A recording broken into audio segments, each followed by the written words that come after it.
सुखदेव जी कहते हैं, परीक्षित, जब भगवान श्री कृष्ण ने गिरिराज गोवर्धन को धारण करके मूसलाधार वर्षा से ब्रज को बचा लिया, तब उनके पास गोलोक से कामधेनु बधाई देने के लिए और स्वर्ग से देवराज इंद्र अपने अपराध को क्षमा कराने के लिए आए। भगवान का तिरस्कार करने के कारण इंद्र बहुत ही लज्जित थे, इसलिए उन्होंने एकांत स्थान में भगवान के पास जाकर अपने सूर्य के समान तेजस्वी मुकुट से उनके चरणों का स्पर्श किया।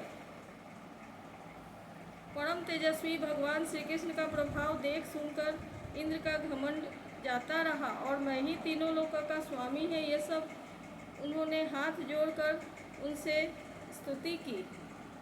इंद्र ने कहा, भगवान, आपका स्वरूप परम शांत, ज्ञानमय, रजोगुण तथा तमोगुण से रहित एवं विशुद्ध अप्राकृत सत्वमय है।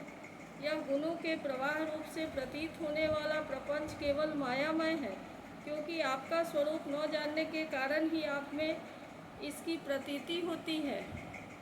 जब आपका संबंध अज्ञान है, उसके कारण प्रतीत होने वाले देहादि से है ही, फिर उन देह आदि की प्राप्ति के कारण तथा उन्हीं से होने वाले लोभ क्रोध आदि दोष तो आप में हो ही कैसे सकते हैं।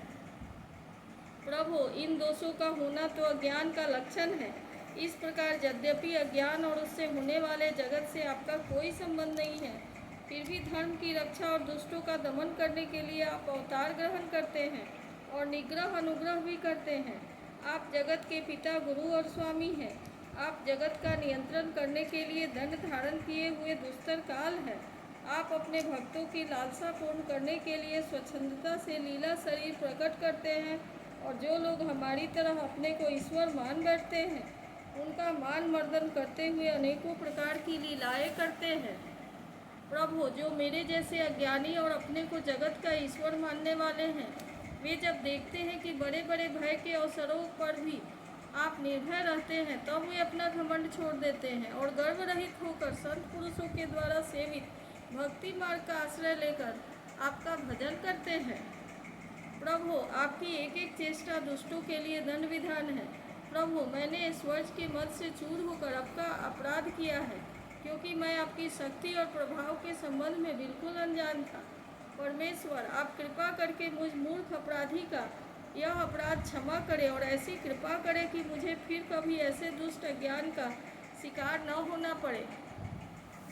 स्वयं प्रकाश इंद्रियातीत परमात्मन, आपका यह अवतार इसलिए हुआ है कि जो असुर सेनापति केवल अपना पेट पालने में ही लग रहे हैं और पृथ्वी के लिए बड़े भारी भार के कारण बन रहे हैं, उनका वध करके उन्हें मोक्ष दिया जाए, और जो आपके चरणों के सेवक हैं, आज्ञाकारी भक्तजन हैं, उनका अभ्युदय हो, उनकी रक्षा हो।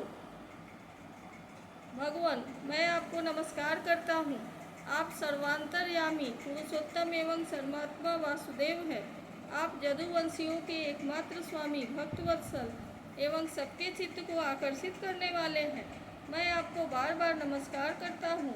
आपने जीवों के समान कर्मवश होकर नहीं, स्वतंत्रता से अपने भक्तों की तथा अपनी इच्छा के अनुसार शरीर स्वीकार किया है। आपका यह शरीर भी विशुद्ध ज्ञान स्वरूप है। आप सब कुछ हैं, सबके कारण हैं और सबके आत्मा हैं। मैं आपको बार बार नमस्कार करता हूँ।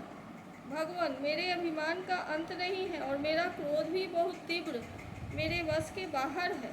जब मैंने देखा कि मेरा यज्ञ तो नष्ट कर दिया गया, तब मैंने मूसलाधार वर्षा और आंधी के द्वारा सारे ब्रजमंडल को नष्ट कर देना चाहा।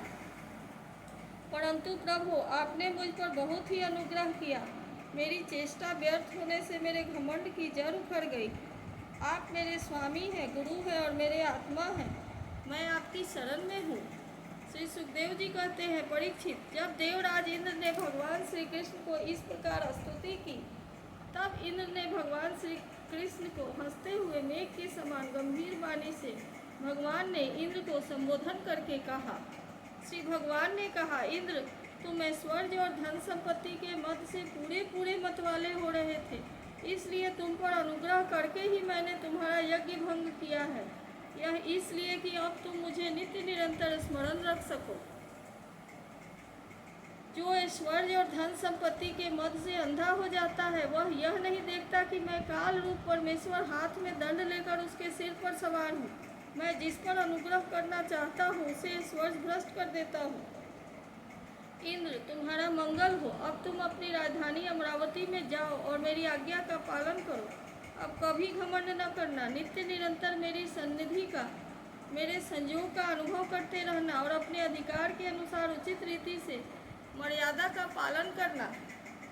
परीक्षित, भगवान इस प्रकार आज्ञा दे ही रहे थे कि मनस्विनी कामधेनु ने अपनी संतानों के साथ गोप वेशधारी परमेश्वर श्री कृष्ण की वंदना की और उनको संबोधित करके कहा।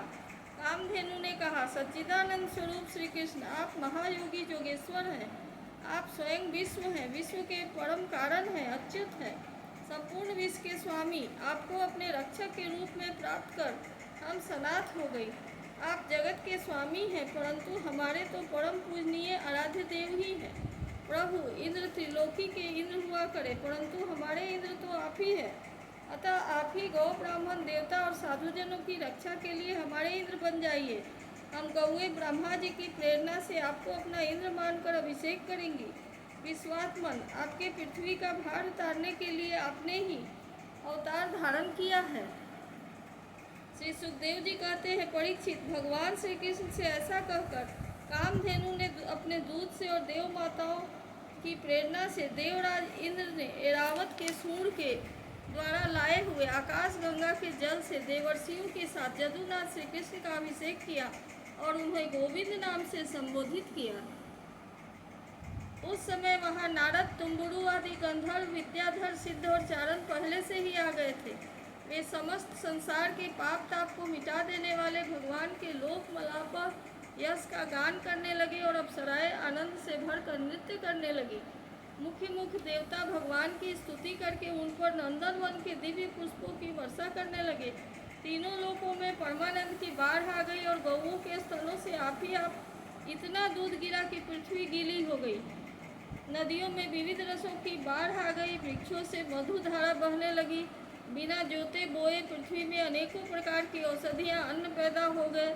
पर्वतों में छिपे हुए मणि माणिक के स्वयं ही बाहर निकल आए। परीक्षित, भगवान श्री कृष्ण का अभिषेक होने पर जो जीव स्वभाव से ही क्रूर है, वे भी पैरहीन हो गए, उनमें भी परस्पर मित्रता हो गई। इंद्र ने इस प्रकार गौ और गोकुल के स्वामी श्री गोविंद का अभिषेक किया और उससे अनुमति प्राप्त होने पर देवता गंधर्व आदि के साथ स्वर्ग की यात्रा की।